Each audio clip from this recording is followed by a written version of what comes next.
द्वारकाधीश हम लोगों के लिए आज रुक गए, लेकिन भगवान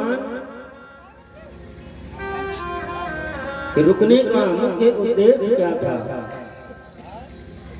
द्वारिका आज न जाने और रुक जाने का मुख्य उद्देश्य भीष्म पितामह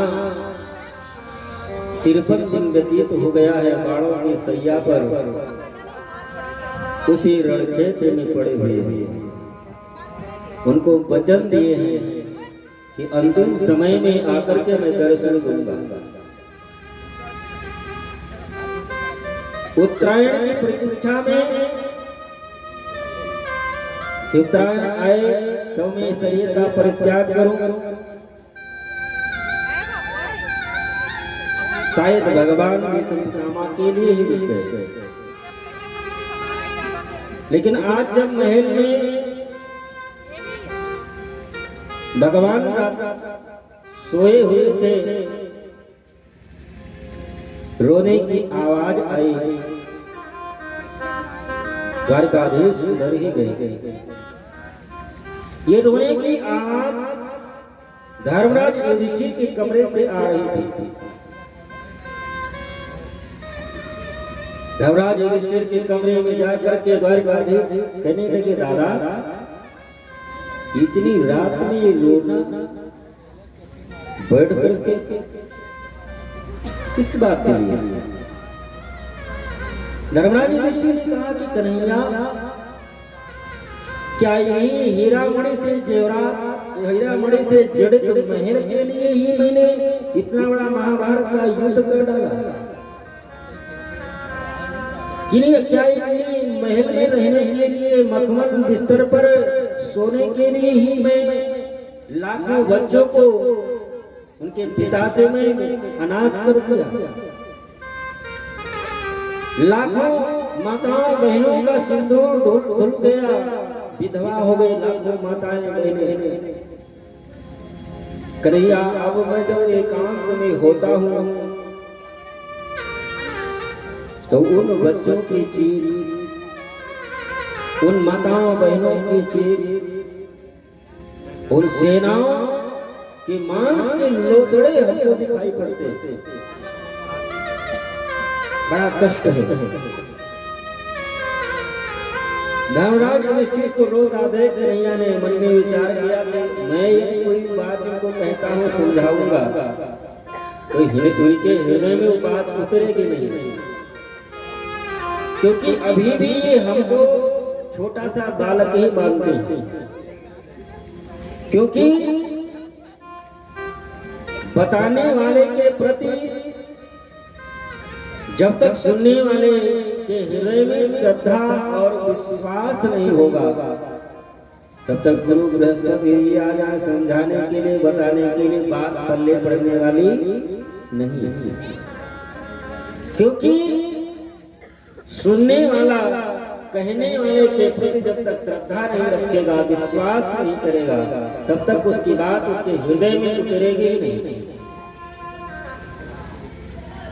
इसका एक उदाहरण है, आप लोगों ने श्री रामचरितमानस में कथा सुनी है कि जब भगवान शिव सती को साथ में लेकर के महर्षि अगस्त्य के यहाँ राम की कथा सुनने के लिए गए,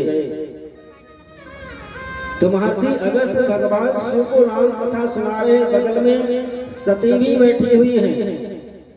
लेकिन भगवान राम की कथा भगवान शिव ने सुनी और बाबा को लिखना पड़ा कि सती ने कथा नहीं सुनी।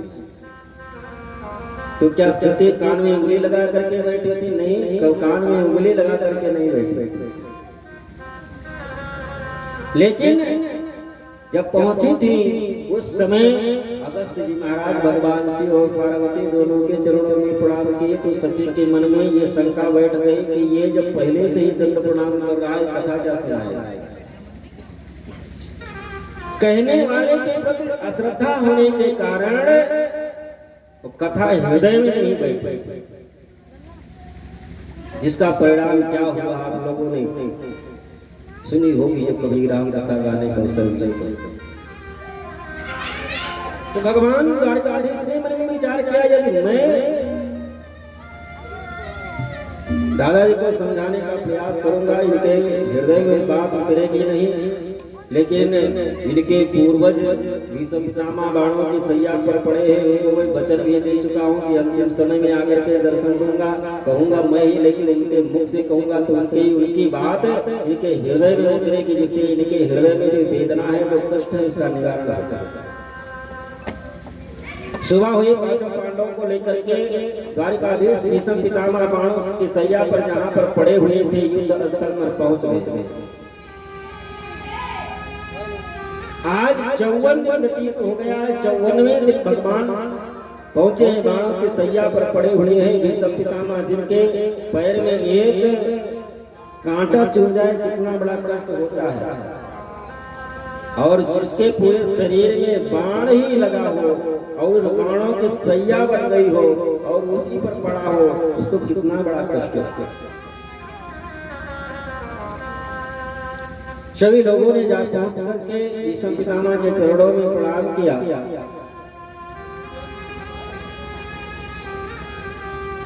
भीष्म पितामह द्वारकाधीश भगवान को उस पुष्प को देख करके बहुत प्रसन्न हुए, और महाप्रयाण के समय सब बड़े बड़े देवर्षि महर्षि ऋषि सब आए भीष्म पितामह के महाप्रयाण को देखने के लिए। भीष्म पितामह अर्जुन की तरफ देख करके अर्जुन से कहते हैं कि टेढ़ी टांग वाला जो है, इसको आप जानते हैं, इसको तो आप यही मानते रहे कि यम मन से मातुलेयम, ये हमारे मामा का बेटा है, प्रियम मित्रम सुहृतम, इसको अपना प्रिय मित्र और सुहृत मानते रहे, और कभी सचिव बना करके, कभी दूत बना करके भेजे, और इसको अपना सारथी कभी बना लिए। अर्जुन तो कितना सौभाग्यशाली है, परमात्मा से जो कोई एक रिश्ता जोड़ लेता है उसका तो उद्धार हो ही जाता है, और तुमने तो परमात्मा से हजारों रिश्ता जोड़ लिए। परमात्मा से एक रिश्ता कोई जोड़ ले उसका उद्धार हो जाता है, और तुमने तो परमात्मा से हजारों रिश्ते जोड़े।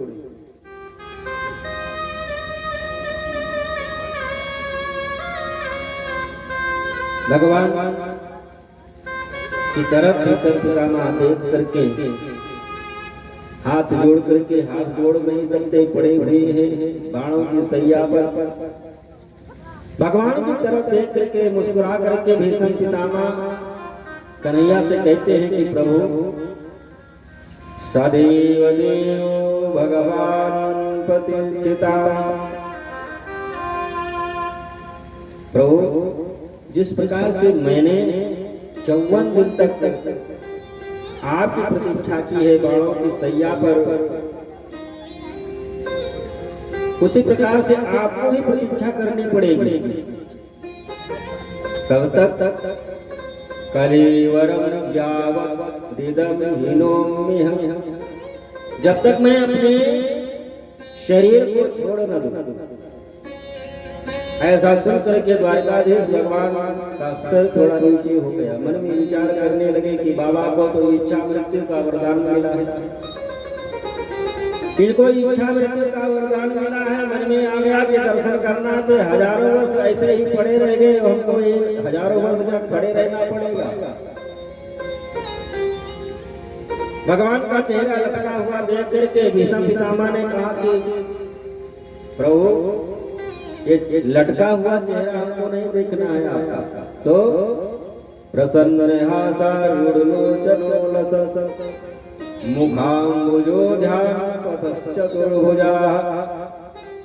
प्रभु आपका वो स्वरूप जो ग्वाल वालों के साथ में, गोपियों के साथ में रह करके खिलखिला करके हंसा करते थे, मुस्कुराया करते थे, मुस्कुराता हुआ चेहरा आपका देखना है।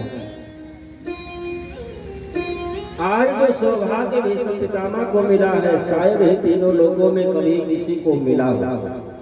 अंतिम समय में भगवान का नाम मुख से नहीं निकल पाता, लेकिन भीष्म पितामह आज भगवान का दर्शन भी कर रहे हैं, भगवान से वार्तालाप भी कर रहे हैं, भगवान जो बोल रहे हैं कानों से भी सुन रहे हैं। 10 इंद्रियों के द्वारा भगवत रस का रसास्वादन भीष्म पितामह महाराज कर रहे हैं।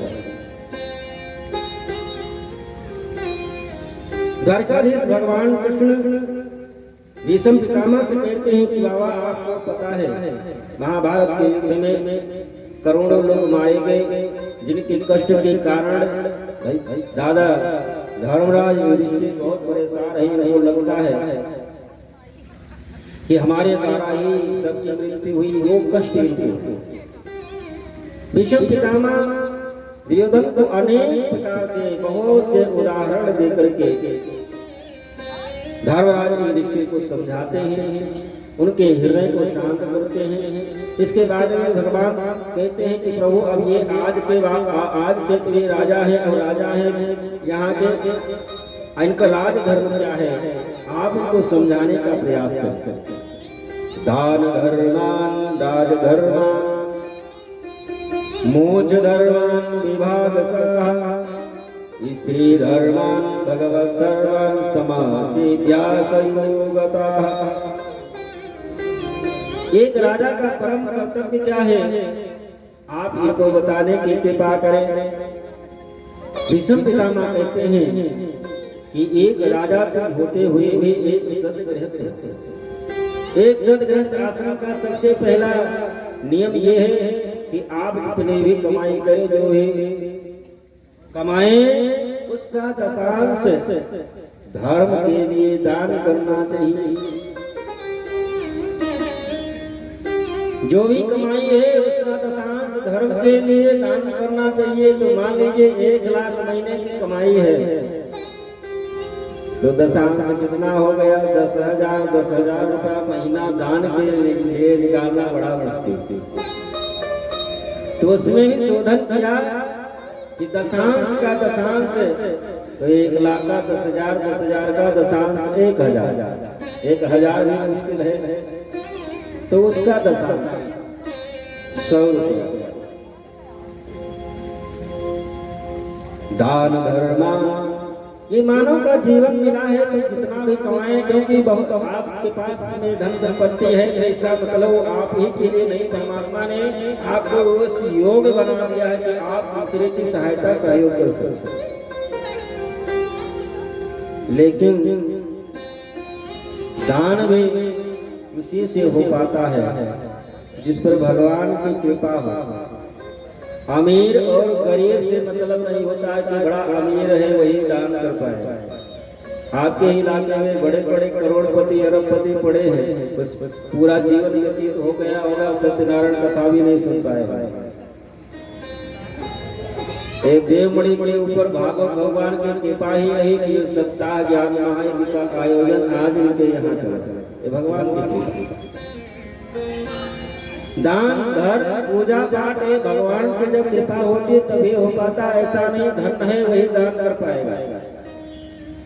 एक बात बताएं आपको, एक सेठ थे, उस सेठ के 10-20 फैक्ट्रियां थी, बहुत बड़ा सेठ था। उसके पास में कितनी धन संपत्ति थी, कितना पैसा था कि उसको खुद ही नहीं पता। बहुत बड़ा सेठ था और उस सेठ का नियम था कि बालपन से ही वो एकादशी के दिन जाकर के सरजू गंगा जी में स्नान किया करता था। हर एकादशी को गंगा जी में जाकर के स्नान करता था। लेकिन गंगा स्नान कहाँ पर करता, जहाँ घाट नहीं होता, क्योंकि घाट पर जाएंगे स्नान करने के लिए तो वहाँ पंडा पुजारी मिलेंगे। अब पंडा पुजारी मिल गए तो वो बिना पूछे हाथ में पैंती पहना करके और संकल्प पढ़ना प्रारंभ कर देते हैं, चाहे तुम्हारे जेब में कुछ हो या ना हो।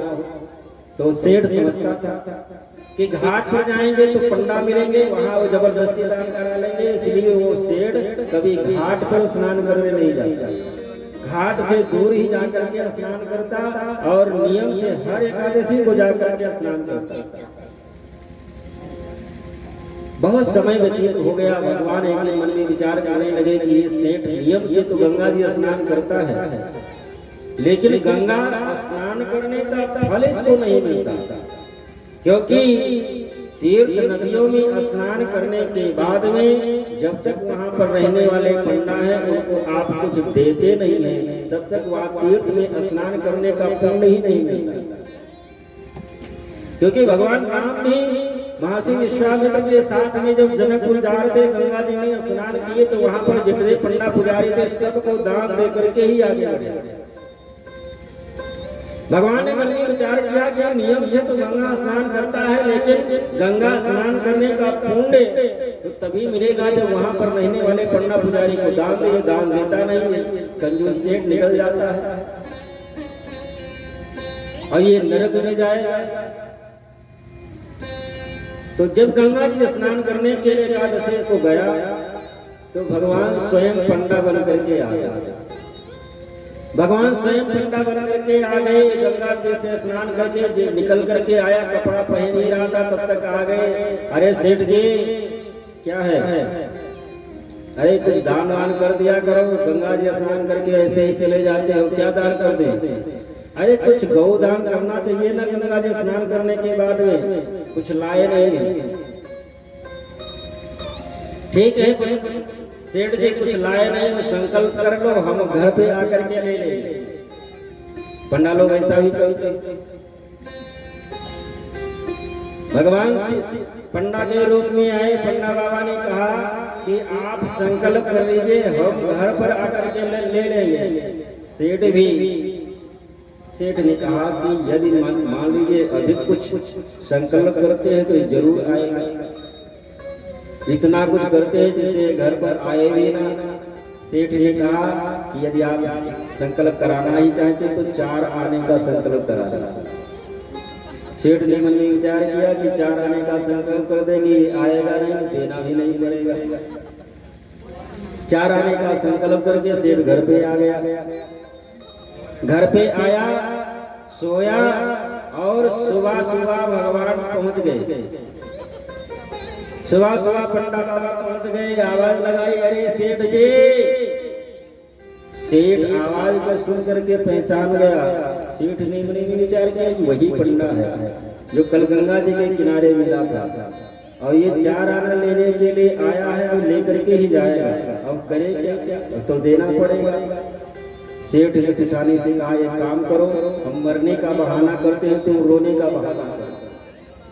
हम मर जाते हैं कुछ देर के लिए, कुछ देर रोना पड़ेगा, तुम रो लो, 4 आना तो हमारे बच जाएंगे। सेठानी कहा जो आ गया पति देव। सेठ मर गया, सेठानी रोना प्रारंभ कर दिया। अब पंडा बाबा अंदर आए, क्या हुआ सेठानी? कल गए थे गंगा स्नान करने, लगता है ठंडी लग गई, अभी कुछ देर पहले इनका शरीर छूट गया। पंडा बाबा ने कहा कि शरीर छूट गया है, अब आ गए तो बिना अंतिम संस्कार कराए जाना ये तो अपराध है, और तो अंतिम संस्कार करा करके ही जाना पड़ेगा। करे क्या? सेठ मरा पड़ा है, 4 आने के चक्कर में रिश्तेदार नातेदार सबको बुलाने में लाखों रुपया खर्च हो गए, सब इकट्ठा हुए। सेठ अब भी नहीं बोला। टिकठी बना दी गई, स्नान करा करके लेटा दिया गया, अब भी नहीं बोला। भाई फरीदार उसको 4 कंधे पे शमशान घाट के लिए लेकर चल दे, अब भी नहीं बोला। भगवान भी मन में विचार कर रहे कि पक्का सेठ है। शमशान घाट लेकर के पहुंच गए, चिता लगाई गई, चिता पर लिटा दिया गया। सेठ को लिटा दिए, ऊपर से लकड़ी भी रख दी, लेकिन सेठ बोला नहीं। बोल देंगे तो 4 आना चला जाएगा। अब जब जलाने की बारी आई, बेटा आग लेकर के जब खड़ा हुआ परिक्रमा करके जलाने के लिए, तो भगवान सेठ के सर के तरफ गए। सेठ जी क्या है, 4 आना देंगे कि जलवा दें? सेठ ने कहा जलवा दो।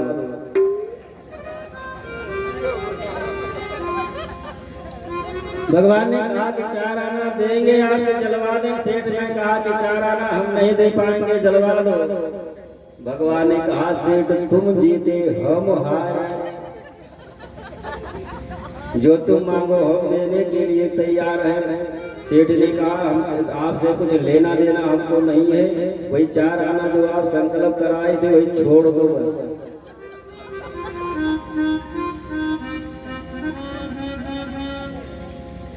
कहने का मतलब ये है कि दान धर्म पूजा पाठ भगवान की कथा है, भगवान की कृपा होती है तभी हो पाता है, ऐसा नहीं कि धन है तभी होता है। बड़े बड़े धन्ना सेठ बैठे हुए हैं, सत्यनारायण कथा भी नहीं सुन पाता।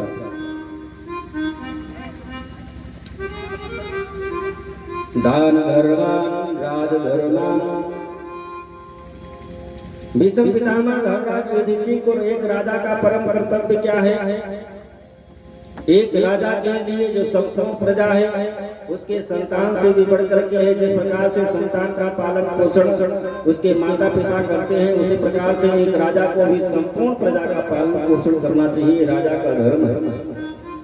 मोक्ष धर्म।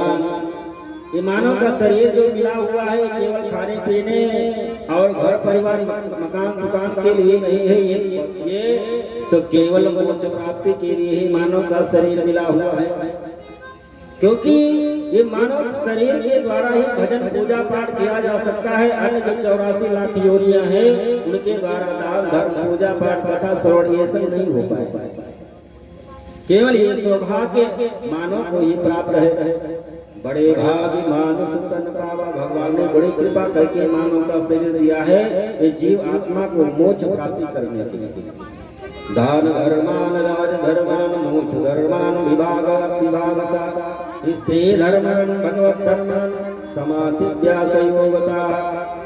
सभी धर्मों का निरूपण भी पितामह धर्मराज युधिष्ठिर से करते हैं। और देखते देखते भीष्म पितामह के शरीर से प्राणों की ज्योति निकली और आकाश मंडल में भ्रमण करती हुई आए और भगवान के चरणों में समाहित हो गई, जिसको सायुज्य मुक्ति कहते हैं।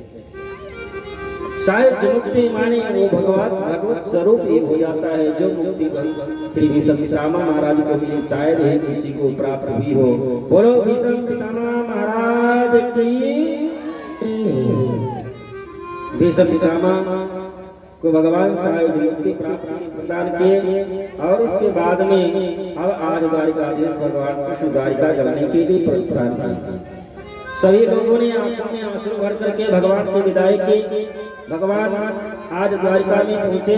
द्वारिकावासियों को बहुत दिनों से इंतजार कर रहे थे। द्वारिकाधीश भगवान कृष्ण का भगवान कृष्ण जब नगर में प्रवेश करते हैं सभी लोगों ने बड़े ही सुंदर ढंग से अपने द्वारिकाधीश भगवान कृष्ण का स्वागत करते हैं। भगवान जब महल में पहुंचते हैं अपने से जो बड़े हैं माता पिता हैं सबके चरणों में प्रणाम करते हैं। और प्रणाम करने से अगर प्रणाम जिसको आप करते हैं यदि वो मुख से बोल करके आशीर्वाद नहीं देता तो फिर भी आपको 4 चीजें अपने आप मिल जाती हैं। क्या क्या?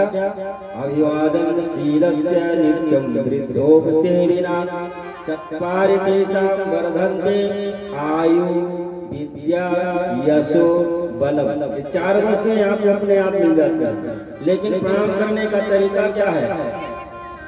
प्रणाम करने का तरीका यह है कि जब आप झुक करके और पैर के अंगूठे पर जब आपका 4 उंगली लगे तब प्रणाम माना जाता है। दूर से पालागी से प्रणाम नहीं होगा। दूर से प्रणाम करने से प्रणाम नहीं होगा। प्रणाम करने का तरीका आप झुक करके और दोनों पैर के जो अंगूठा है वो आपके हाथ को स्पर्श करना चाहिए, तब प्रणाम माना जाता है। और प्रणाम तो वही करता है जिसमें नम्रता होती है, जिसमें मानवता होती है, जिसमें जान होती है। इस धरातल पर परमात्मा का अवतरण इसलिए होता है धर्म की स्थापना करने के लिए कि जैसा मैं करूंगा वैसा ही आने वाले जीव करेंगे, आने वाले मानव करेंगे। और मानव और दैत्यों में कोई विशेष अंतर नहीं होता। भगवान नाम सुबह उठते हैं सबसे पहले करते क्या है? प्रातः काल उठके रघुनाथ, और माता पिता गुरु नाम ही माता। सबसे पहले भगवान नाम उठते हैं, अपने माता पिता के चरणों में प्रणाम करते, अपने गुरु के चरणों में प्रणाम करते, अपने बड़ों के चरणों में प्रणाम करते, उसके बाद में नित्य कर्म में लग जाते हैं। और जो सुबह उठ करके अपने माता पिता के चरणों में प्रणाम करता है, वो मान करके चलिए कि 33 कोटि देवताओं के चरणों में प्रणाम कर लिया, वो ब्रह्मा विष्णु भगवान शिव के चरणों में प्रणाम कर लिया, ये वो भगवान शिव और राम कृष्ण सभी जितने भी देव हैं सबके चरणों में प्रणाम कर लिया। जब तक माता पिता जीवित हैं तब तक उसको माता पिता को ही अपना सब कुछ मान करके उसके चरणों में की सेवा जो बेटा करता है, उसको कहीं तीर्थ यात्रा व्रत पूजा पाठ करने की जरूरत नहीं है। लेकिन आजकल के बेटे इसमें शायद ही कोई होगा जो सुबह उठने के बाद में अपने से बड़ों को प्रणाम करता। उठ करके सबसे पहले अपने बड़ों को प्रणाम करना चाहिए। और शास्त्र में लिखा है मानव और दैत्य में कोई विशेष अंतर नहीं होता। ऐसा नहीं है कि जो मानव है उनका शरीर हम जैसा आप मानव है और दैत्यों की बड़ी बड़ी सींग पूंछ लगी होती रहती, सींग लगा हुआ, ऐसा नहीं है। मानव का शरीर और दैत्यों के शरीर में कोई अंतर नहीं होता, रूप रंग में कोई अंतर नहीं होता, केवल स्वभाव में अंतर होता है। हम किसको दैत्य माने और किसको मानव माने। माँ नहीं मात पिता नहीं देवा, जो अपने माता पिता की सेवा नहीं करता, अपने माता पिता की आज्ञा को नहीं मानता, अपने माता पिता की आज्ञा की अवहेलना करता, साधु से करवावई सेवा, जो साधु संतों की को नहीं मानता, साधु संतों का अपमान करता हो, और जिनकी या आचरण भवानी सोई जानिए निश्चर संप्राणी, वही सब शैतान है, वही सब दैत्य राक्षस। तो द्वारकाधीश भगवान कृष्ण द्वारका में पहुंच करके सबसे पहले अपने बड़ों को प्रणाम करते हैं। और इधर जिस उत्तरा के गर्भ की रक्षा भगवान द्वारकाधीश ने की थी, उस उत्तरा के गर्भ से बालक का जन्म हुआ। वैदिक विद्वान ब्राह्मण आए, पुरोहित आए, नामकरण संस्कार होता है। पार्थ साचार ऐच्छा देव मानवाः ब्राह्मण्यः सत्यसंधश्च रामो दशरथी यथा। उत्तरा के गर्भ की रक्षा द्वारकाधीश भगवान कृष्ण ने की थी। उस उत्तरा के गर्भ से जो बालक जन्म लिया, धर्मराज युधिष्ठिर पुरोहित ब्राह्मणों को सबको बुलाया, अनेक प्रकार से दान दिए।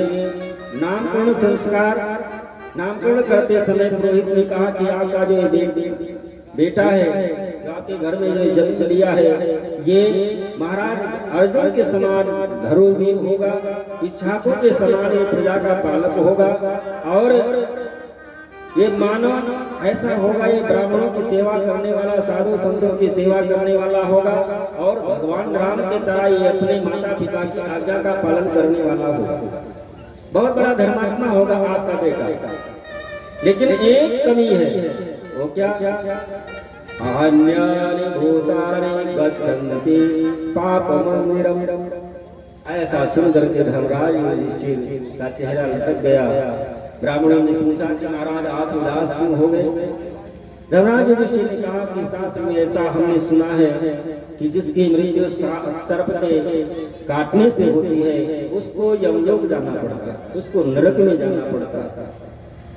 और ये जब इतना बड़ा धर्मात्मा हमारे पूरे खानदान का, और आप कह रहे हैं कि ऋषि ब्राह्मण का अपमान करने के कारण श्राप मिलेगा, जिससे इसको सर्प डसेगा, और महाराज हमारे कुल खानदान में आज तक कोई ब्राह्मणों का अपमान, साधु संतों का अपमान करे, ये कहाँ तक न्याय संगत है?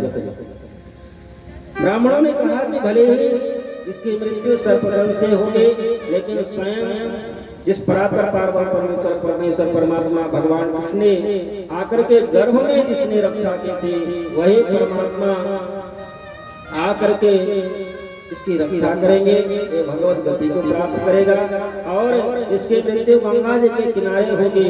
इसके सन्मुख जिस समय मृत्यु होगी हजारों की संख्या में ऋषि महर्षि होंगे, स्वयं परमात्मा इसके सन्मुख होगा, इसकी सदगति हो जाएगी। ऐसा सुनकर के धर्मराज जी बहुत प्रसन्न हुए।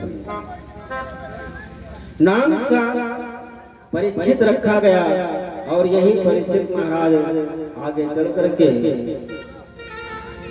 पांडवों के साम्राज्य के राजा बने। ये बालक धीरे धीरे बड़ा होने लगा और इधर अर्जुन द्वारिकाधीश भगवान कृष्ण को भेजने के लिए द्वारिका गए थे। वापस लौट करके जब नहीं आए तो धर्मराज ऋषि घबराए कि अर्जुन को बहुत दिन हो गए, व्यतीत हो गए, लौट करके नहीं आया। मन में विचार कर ही रहे थे, तब तक अर्जुन चेहरा लटकाए हुए आ गए। अर्जुन को देख करके धर्मराज ऋषि अर्जुन से पूछने लगे कि अर्जुन तुमसे कोई पाप कर्म तो नहीं बन गया रे? तो इतना चेहरा आपका लटका हुआ है, आपका तेज लगता है, समाप्त हो गया है। अर्जुन रो करके कहने लगे कि भैया हम लोगों की रक्षा करने वाले, हम लोगों के सुहृद द्वारिकाधीश भगवान कृष्ण अब इस धरातल को छोड़ करके चले गए।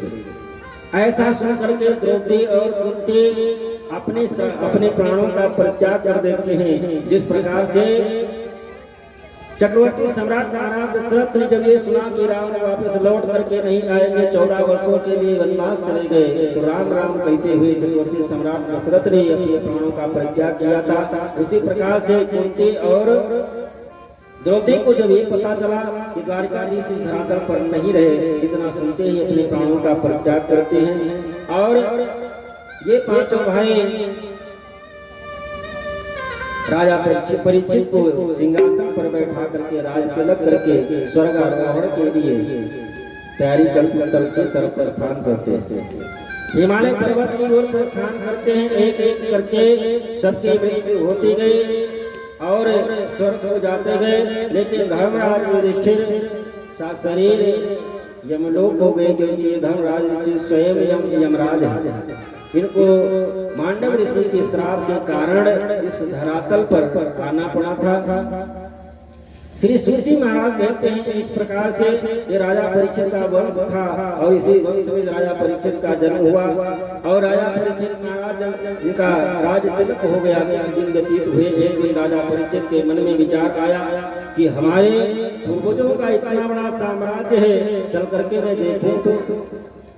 परीक्षित आज घोड़े पर बैठ करके कुछ सेना को साथ में लेकर के अपनी प्रजा को देखने के लिए निकले और जंगल में देखते क्या है कि एक काला काला पुरुष एक बछड़े के ऊपर बैल के ऊपर प्रहार कर रहा है। उसके 3 पैर तोड़ दिया है, एक पैर के बल पर खड़ा है।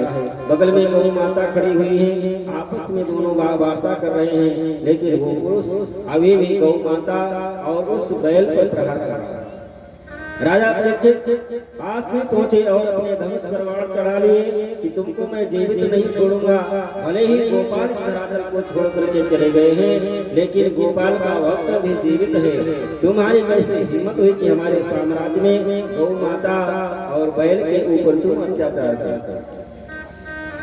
धनुष पर बाण देख करके वो आकर के और महाराज परीक्षित चरणों में गिर करके प्रार्थना करने लगा कि प्रभु मैं कलयुग हूँ, अब आने वाला समय जो युग होगा कलयुग होगा, लेकिन अभी भी आपका साम्राज्य है, मैं आपके शरण में आया हूँ। और एक राजा का कर्तव्य होता है कि शरणागत आए हुए की रक्षा करना।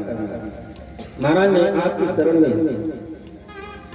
तुम अपना परिचय कलयुग ने दिया, शरण में आया। तो राजा परीक्षित ने कहा ठीक है, लेकिन तुमको मैं अपने साम्राज्य में नहीं रहने दूंगा। कलयुग ने कहा कि महाराज अब मैं आपके शरण में आया हूँ, तो आपको रक्षा करने के साथ साथ मैं जाऊँ कहाँ? क्योंकि सूर्य उदय से लेकर के सूर्य अस्त तक आप ही का साम्राज्य है, मैं कहाँ जाऊँ? आप रहने के लिए स्थान तो आपको देना ही चाहिए। राजा परीक्षित ने कहा ठीक है, मैं तुमको 4 स्थान देता हूँ जहाँ तुम आराम से रह सकते हो। क्या? द्योतम पानम स्त्रियासुरम यत्र धर्मश्च गुरुवेया जहाँ पर लोग बैठ करके शराब पीते हैं वहां जाकर के तुम निवास करो। जहाँ पर लोग जुआ खेलते हो जुआ के अड्डे पर जाकर के तुम निवास करो। जहाँ पर वैश्याकरण लोग करते हैं, वैश्यावृत्ति होती वहां पर जाकर के तुम निवास करो। और जहाँ पर पशुओं की हत्या की जाती है, पशुवध होता है, वहां पर जाकर के तुम निवास करो। कलयुग ने कहा कि महाराज आपने हमने केवल बुराई देखी, आपने अच्छाई तो देखी नहीं। आपने बुराई देख करके 4 जगह दिया, लेकिन आपको कम से कम एक अच्छाई तो हमारे अंदर जो सबसे बढ़िया है, एक सुंदर स्थान तो देना ही चाहिए। राजा परीक्षित ने कहा आपने अच्छाई क्या है? कलयुग ने कहा यत् फलम नाशितं सा न योगेन समाधिना तत्फलम लभते सम्यक् कलवते सो कीर्तनाना। कलयुग ने कहा कि जो अन्य युगों में हजारों वर्ष बैठ करके कठिन तपस्या करने के बाद में जो फल प्राप्त होता है, वो फल हमारे युग में केवल भगवत स्मरण मात्र भगवान का कीर्तन करने मात्र से ही प्राप्त हो जाता है। ये हमारे अंदर सबसे बड़ा अच्छा गुण है। राजा परीक्षित प्रसन्न होकर के स्वर्ण में भी कलयुग को रहने का स्थान दे दिया। यहाँ पर लोग प्रश्न करते हैं कि भगवान स्वयं कहते हैं कि धातु नाम अस्मि कांचनम, जो धातुओं में सोना है वो हमारा ही स्वरूप है। तो भगवान और कलयुग दोनों सोने में एक साथ कैसे रह सकते हैं? क्योंकि भगवान स्वयं कहते हैं कि सोने का सोना जो है वो हमारा ही स्वरूप है, मैं सोने के रूप में हूँ। तो सोने में कलयुग और भगवान दोनों कैसे रह सकते हैं?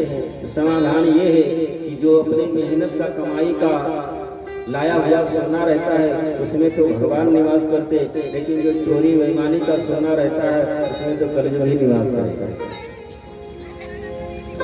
सोने में रहने का निवास राजा परीक्षित ने कलयुग को दिया। और उस दिन राजा परीक्षित जो जरासंध को मार करके और अर्जुन मुकुट ले आए थे, जबकि राज मुकुट लगाने का उसी को अधिकार है जो उस गद्दी पर बैठे, लेकिन जरासंध का मुकुट बड़ा सुंदर था, अर्जुन लेकर के चले आए थे। वही शोरूम में रखा हुआ था, सुंदर देख करके राजा परीक्षित को क्या पता वही मुकुट सोने का लगा करके चले आए थे। कलयुग आज गांव पा गया और राजा परीक्षित के मुकुट में आकर के विराजमान हो गया। जो राजा हमेशा साधु संत ब्राह्मणों के चरणों में गिर करके साष्टांग प्रणाम किया करता था, वो राजा आज कलयुग के प्रभाव से जब रथ अपने रथ पर बैठ करके जब आगे बढ़ा, शमीक ऋषि के आश्रम पर पहुंचा। उसको भी भूख और प्यास दोनों सताने लगे। शमीक महात्मा बैठ करके भगवान के ध्यान में बैठे हुए थे। राजा कलयुग के प्रभाव के कारण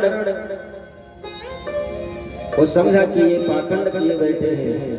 आइए आवाज लगाई, जो साधु संतों का हमेशा सेवा किया करता था, आज वो राजा कलयुग के प्रभाव से संत से सेवा की कामना कर रहा है कि आप हमको जलपान कराएं, आप हमको भोजन कराएं। लेकिन शमीक महात्मा समाधि थी, उनको क्या पता कौन आया कौन गया।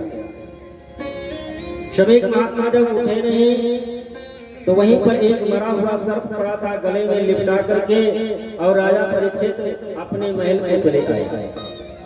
राजा परीक्षित अपने महल में पहुंचे और जब सोने का मुकुट अपने सर से उतार करके जो ही रखे, उनको ज्ञान आया कि आज हमारे द्वारा बहुत बड़ा अपराध हो गया, आज मैंने एक संत का अपराध इन हाथों से कर दिया, अब तो मैं जीने का अधिकार ही हमारा नहीं है।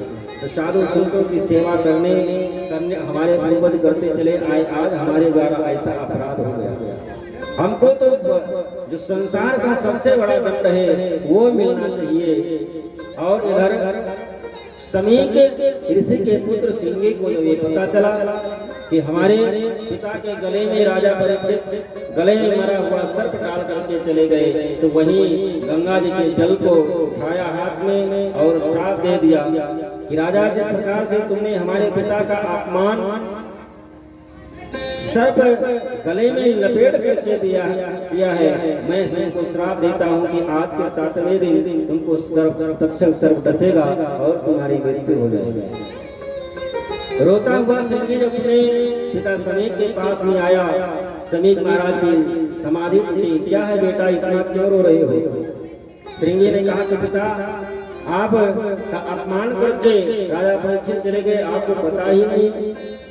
अरे रहने कोई बात नहीं, राजा है, आप सम्मान करते हैं तो अपमान एक दिन कर दिया तो कौन बड़ी बात हो गई।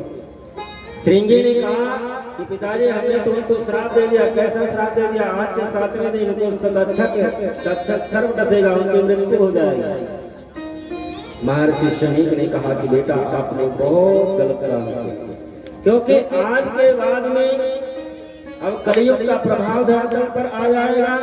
आज के बाद में राजा परीक्षित के समान राजा इस धरातल को अब नहीं मिलेगा, क्योंकि अब राजा परीक्षित के बाद में जितने भी राजा महाराजा इस धरातल पर आएंगे, जो साम्राज्य चलाएंगे, वो केवल प्रजा के खून को चूसेंगे, केवल प्रजा के का शोषण करने वाले होंगे। अब प्रजा का पालन करने वाला राजा इस धरातल को नहीं मिलेगा। लेकिन परीक्षित का उद्धार कैसे हो, ये तो उनको सूचना पहुंचा ही देनी चाहिए कि तुमको श्राप मिलेगा, अपना अंतिम समय के लिए कोई उपाय करेगा। समीक ने दो ब्राह्मणों को भेजे राजा परीक्षित को सूचना देने के लिए। राजा परीक्षित को सूचना मिले कि आज के 7वें दिन तक्षक सर्प डसने से तुम्हारी मृत्यु हो जाएगी।